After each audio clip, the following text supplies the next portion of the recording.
So remember a couple weeks ago, I said that the Warriors were potentially thinking about going to get LeBron James and bringing him over to be teammates with Steph Curry. As Steph Curry said earlier this offseason that he does not want his last 3 seasons. If you don't know, Steph Curry said he wants to play 3 more seasons of his career. He wants to get to 20 NBA seasons. And to do that, he would have to play 3 more seasons. So we're going to have Steph Curry in the NBA for 3 more NBA seasons. So Steph Curry said earlier this offseason that he does not want his last 3 seasons to be like a Kobe thing, right? Like he doesn't want it just to be like a Steph Curry farewell tour pretty much. He wants them to actually be competitive, be in a championship picture, and actually have something to look forward to as far as the playoffs and being competitive, right? And to justify that, we talked about earlier on this channel, earlier on the show, maybe about a month ago, if you will.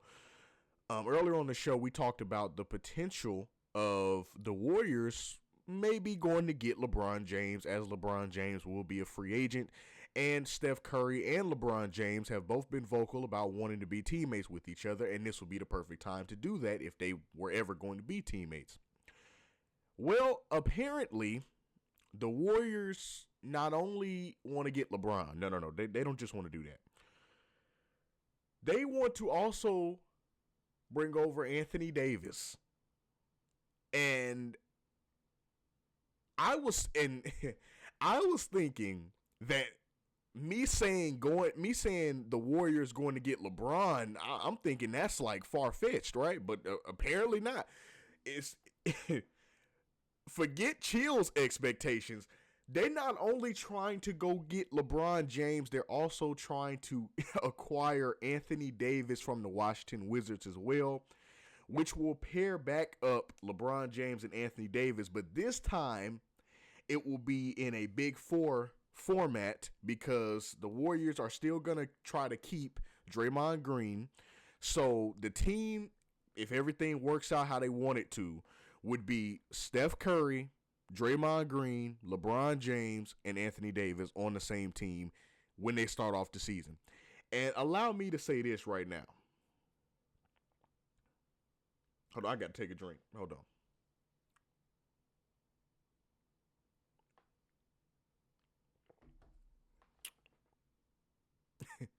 If the Warriors pull this off, bruh, and I'm going to say this right now. If the Warriors pull this off, I don't want to hear nobody talk about any other front office, any other teams, potential to go get players or whatever, or who other players think has the best GM or the best front office. The Warriors, hands down, have the best front office in the league. They have the best. If they pull this deal off, and just so you guys know that Chill is not fronting at all right here. The Warriors are like straight up serious. Golden State is straight up serious with this. Like, they are real talk trying to go get LeBron James and Anthony Davis and bring them to the Warriors. Now, I do have to give applause real quick to not only the Warriors front office, because like I said, if they pull off this deal, the Warriors have the best. Golden State has the best freaking front office in the NBA. Like, if you manage to, and I know people, well, LeBron is older in his career. Yeah, that's true. But still, even at this stage of his career, to be able to acquire LeBron James and get him to go to the Golden State, just that, being able to pull that off, number one. Now, granted, like I said, it kind of would have helped itself out, because the huge factor that played into their favor, if they do pull this off, was the fact that LeBron James and Steph Curry have been very vocal about wanting to be teammates, outside of extracurricular stuff. Like, they've been teammates for All-Star games, Team USA. They've been teammates for that stuff, but they want to be like real teammates, like start off the season together and practice and games. They want to be like teammates like that. Like, they've been teammates. Like, Oh, All-Star game. Yeah, Team USA. Team USA has been the closest they've been to being like in a season together. That's the closest they've been other than, like I said, All-Star games. But they want to be like on the same team as far as like real NBA going through the season type stuff. They want to be like on the same team together. And to both of their points, to LeBron James' point and Steph Curry's point over their career about being vocal about wanting to be teammates, I've always thought that was a great idea. And that's not only just because I'm a LeBron fan, but also because I love, and I've told you guys this, I love the game of Steph Curry. And how could you not love the game of Steph Curry? But just, I've always thought if they do, which I always thought it never was gonna happen anyway. Like I was like, yeah, they wanna be teammates, but that ain't gonna happen. That's unrealistic. Like I know y'all wanna be teammates, but y'all got to go to the big three for that to happen, probably. But for them actually to be at the stage now to where it's actually possible, and not only that, I also want to give a huge shout out to the Warriors front office with this, because the Warriors really could have just been like, okay, let's just go get LeBron and that's it. But the fact that they actually thought intently enough to actually think about the fact of going to get Anthony Davis too, that's the part I didn't see. So I got to give the Warriors front office huge props on that, because them trying to go get Anthony Davis is the part that shocked me when I heard about this. Like, because I thought the whole thing, which I told you guys, I thought the whole thing in their mind was just going to get LeBron and bring him over to Golden State. I didn't think they had it in the plan to go get AD too. So, and I think if they do pull it off, it's going to be great, you know, and I know people say whatever they want about the Warriors. Oh, the Golden State is done, LeBron is done. Yeah, that sounds well and good, but LeBron James, Draymond Green, Anthony Davis, like Steph Curry on the same team. Look, them four right there, LeBron James, Steph Curry, Anthony Davis, and Draymond Green on the same team. You can say they done all day long, but one thing for sure, you do not want to see them in a straight-up game. I'm just going to be honest with you. Because even at this stage of your career, say what you want about Anthony Davis. Say what you want about LeBron. Say what you want about Steph. Say what you want about Draymond. But one thing you can't not say, or one thing you cannot say, is the fact that both of them, or all of them, besides like Draymond, because Draymond's game isn't like predicated on this. Like Draymond doesn't do that. Like he doesn't take over a game from a scoring aspect anyway. Like he's a defensive guy. Everybody knows that. Not that he can't score. I'm not saying that. He can score if he wants to, but that's not his role on Golden State. But all the rest of the three, LeBron, Steph, AD, all of them can take over. If they really put their minds to it, they can take over. Steph can still take over effortlessly. LeBron, same thing. AD, all AD has to do to really have one of them take over games is just set in his mind that tonight I'm just going to dominate. As a Laker fan, let me tell you something.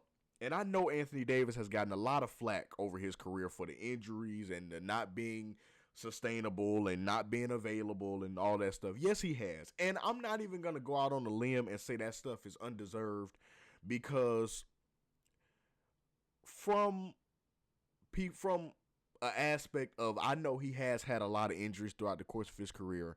I know he's been injured a lot. I know he's been injury prone over the course of his career. So I'm not even going to say that people are wrong for pointing that out.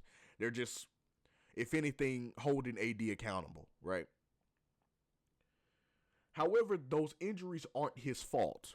Like as much as he probably wants to stay healthy, and AD has voiced his opinion multiple times on wanting to stay healthy, wanting to be on the court, wanting to play full seasons, it's not his control, knock on wood. It's not his control to be able to not be hurt. It's a part of the game we play. Knock on wood. It's just a part of the game that we love, and they play. It's part of sports. Sports players get hurt. I mean, knock on wood once again. But That it just happens. So it's not AD's fault. It's just something that he probably has to deal with. And I'm pretty sure it probably is unfortunate for him as it is for the people who are fans or supporters of AD. I'm pretty sure he probably feels the same way, if not worse, than they do. But what I'm trying to say is, if the Warriors can manage to pull off this team and get this team together, it is going to be an interesting show because the point I'm trying to make is, while you can make individual things about AD or LeBron or Draymond or even Steph at this stage of his career, you can say all these things about these players separately. But when you put them together on one team, I don't care what you got to say. You don't want to see them straight up. I know I wouldn't if I was the NBA team. I don't want to see that team straight up. I don't. On a regular Wednesday night NBA primetime, I don't want to see the Golden State Warriors. I don't. I don't want to see LeBron, Steph, Draymond, AD. I don't want to see that. I'm being so serious with you. I do not want to see that on a regular Wednesday night after as a team we just came from playing the Charlotte Hornets and now we got to play Golden State in Golden State with that team. No, I don't know. No, I don't want to see that. Because, and here's the reason to why I feel like that this team is actually going to make noise. And after that, I'll get into the point of Golden State actually making this team and what makes it so significant in my opinion. Even if you manage to contain or hope to contain Steph Curry, okay, you still got LeBron. Even if you manage to contain Curry, I'm sorry, even if you manage to maintain or hope to contain LeBron, you still got Curry. And if you somehow manage to stop them, you still got AD. It's no, and then on the defensive side, you have the defensive anchor of Draymond Green, who, I mean, is always going to be that defensive force, that defensive pillar who always brings the energy to the team. So you're always going to have the defensive intensity on lock because you got Draymond. So the team would be so good, put it like that, in so many different ways because, once again, say what you want about Anthony Davis, but Anthony Davis, when he puts his mind to it, it's almost like I said with Karl Anthony Towns, if you guys remember back in the finals. The reason I kind of pushed Karl Anthony Towns to kind of like go back to like game 2 of the finals, Karl Anthony Towns, is because I know Cat can do that. I know Karl Anthony Towns can do that. He can be dominant like that. When he puts his mind to it and be like, I'm going to dominate tonight, Karl Anthony Towns is one of the most unstoppable forces as far as big man pause in the NBA we have today. Same with AD. AD is the exact same way. As a Lakers fan, I know when AD get into his mind that tonight I'm going to have one of them games, AD can drop like 50 points easy. And if you think I'm joking, go back and look at the highlights. Go back and look at what game was that? It was a while ago, I'm not going to lie, but it's a great example of when AD gets motivated. I think it was against the Washington Wizards, if I'm not mistaken. He was still a Laker at this time. Dude went off of what? Like 50 points? 40 points? It was like 47 or 50 points. Like, dude went crazy. He can do that when AD gets his mind to it. He can do that easily. And it's just like a flip of the switch. Like, you walk into a room, the room get dark, you turn the light on, and the whole room light up. That's how AD is. He flipped that switch, and AD turns into one of the most dominant forces at big man pause that we have in the NBA. He can do that like that. It's not even a question. It's just the injuries have managed to withhold that, I feel like, a lot from him.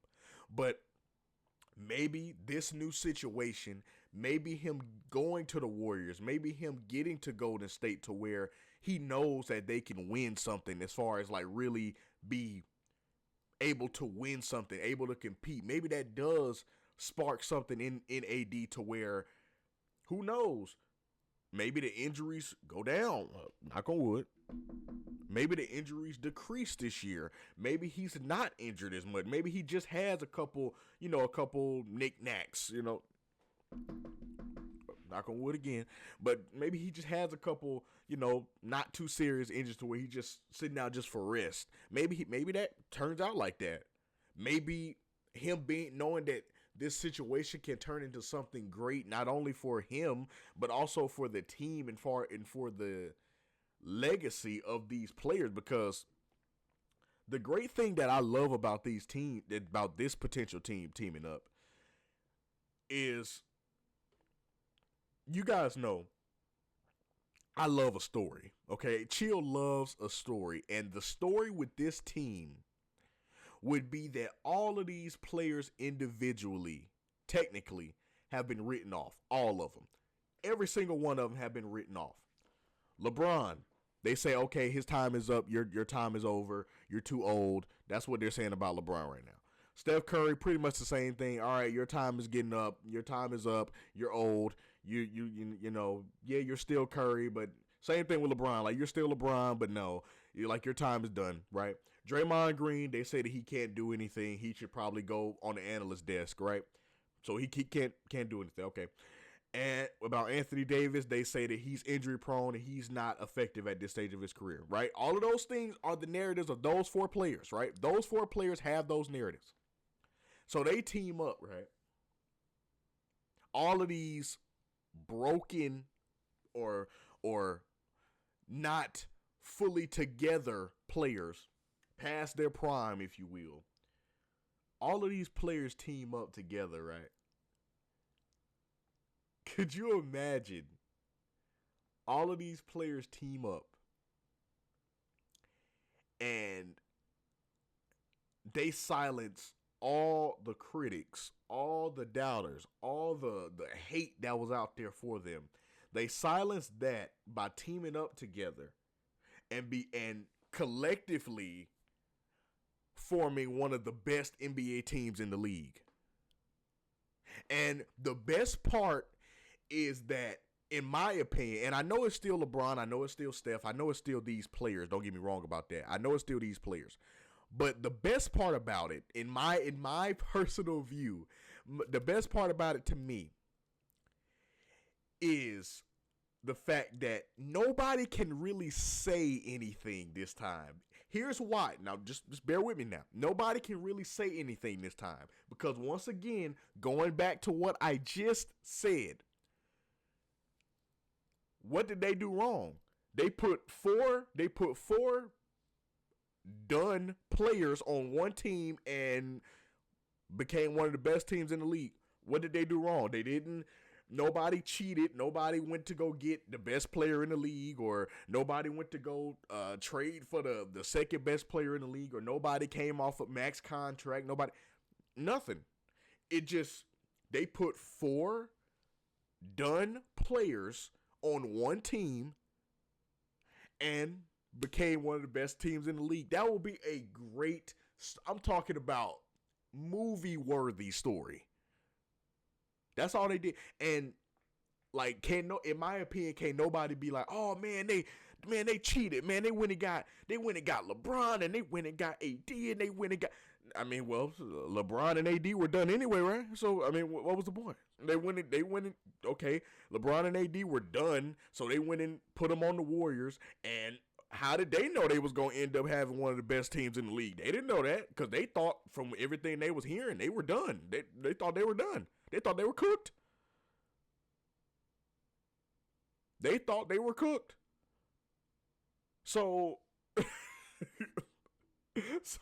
just like a steak, they thought it was cooked. So they put all these players on the team and said, hey, let's see what happens. And it ended up being one of the best teams in the league. And I'm going to tell you guys the great part about all of this. If this team hypothetically actually ends up together. The first great thing about it is that veteran experience, bro. that veteran experience they have in their locker room is going to be off the chain. If I was an NBA rookie, right? Say I was a rookie, and this is for the younger players on the Warriors. Like if this team gets together in Golden State, the younger players that are in Golden State, listen to me and listen to me clearly. Listen to Chill real quick. If this team actually turns out to actually form together and you're a younger player in that locker room, let me tell you something. Listen to everything you can.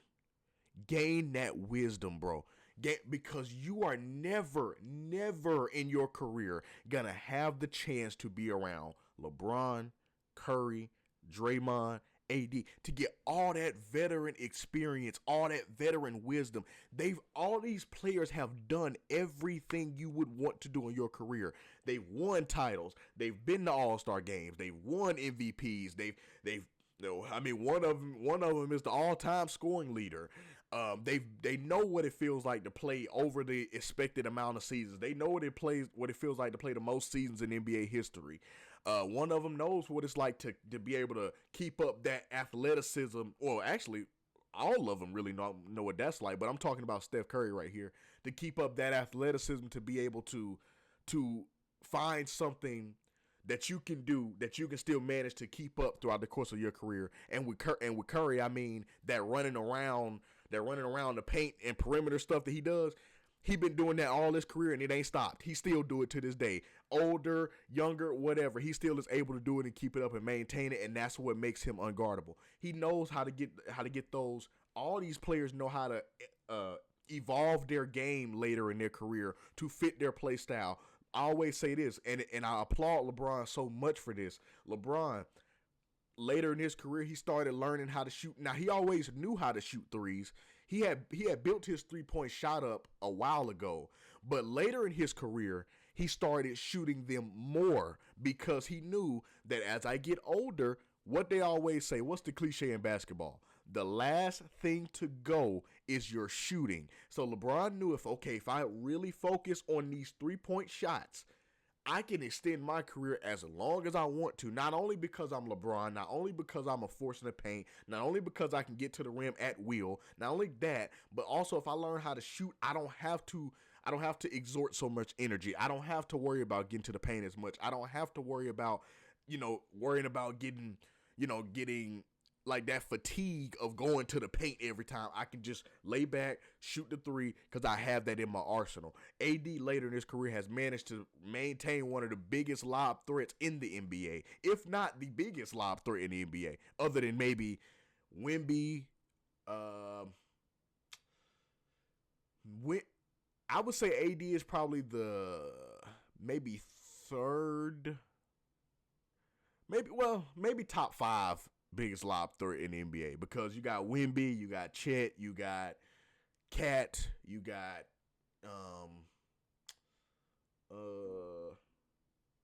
somebody I know I'm forgetting. AD is a top five lob threat still in his career to this point, even with the injuries and all of that. So all of these players, is my point, have all this wisdom, and as a younger player, you should embrace this opportunity to enhance your play, enhance your career by just listening to the wisdom they tell you. If they tell you, hey, do this or do that, or try shaping your game like this, try to embrace those opportunities as a young player potentially being on this team. Because you ain't going to get that experience nowhere else, bruh. You ain't getting that wisdom nowhere else. You have a 82 game season.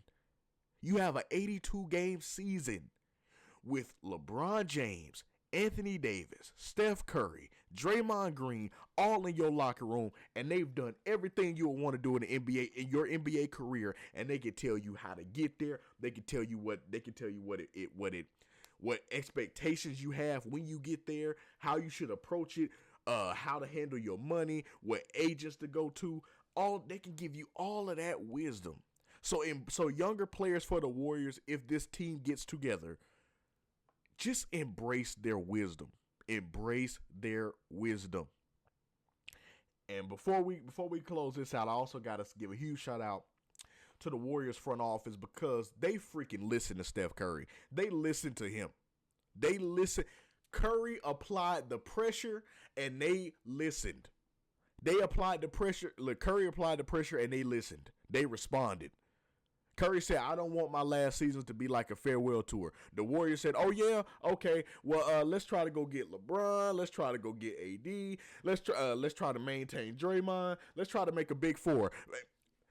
Now, that's a way not to waste your last 3 seasons. That's how you don't waste your last 3 seasons partnering up with them 3. Now, well, he already is teammates with one of them in Draymond, but partnering up with those 2, that's how you make your last 3 seasons, not just a farewell tour or, oh, Curry's on the Warriors. No. The Warriors are going to be a legit threat if this happens. I cannot wait. And nothing's official yet. But if this freaking happens, bro, if this happens, even as a Lakers fan, I'm going to be all in attention for that first game with the Warriors. That first game where all of the Warriors play, like that first regular season game with all of them actually in the lineup and all of them like playing, like with AD and Curry, Draymond, Steph. It's Curry, Draymond, LeBron, AD. With all 4 of them playing, I'm going to be all in attention for that first regular season game to see how this plays out. I am. This is going to be crazy. I can't even believe we're realistically talking about this, but this is a real thing. The Warriors are trying to put the pieces together, and if they do manage to do it, we will be right here on the Chill Report to talk about it. You better believe it. So we gonna see, man. We gonna see. It's heating up in this NBA offseason, though, for real.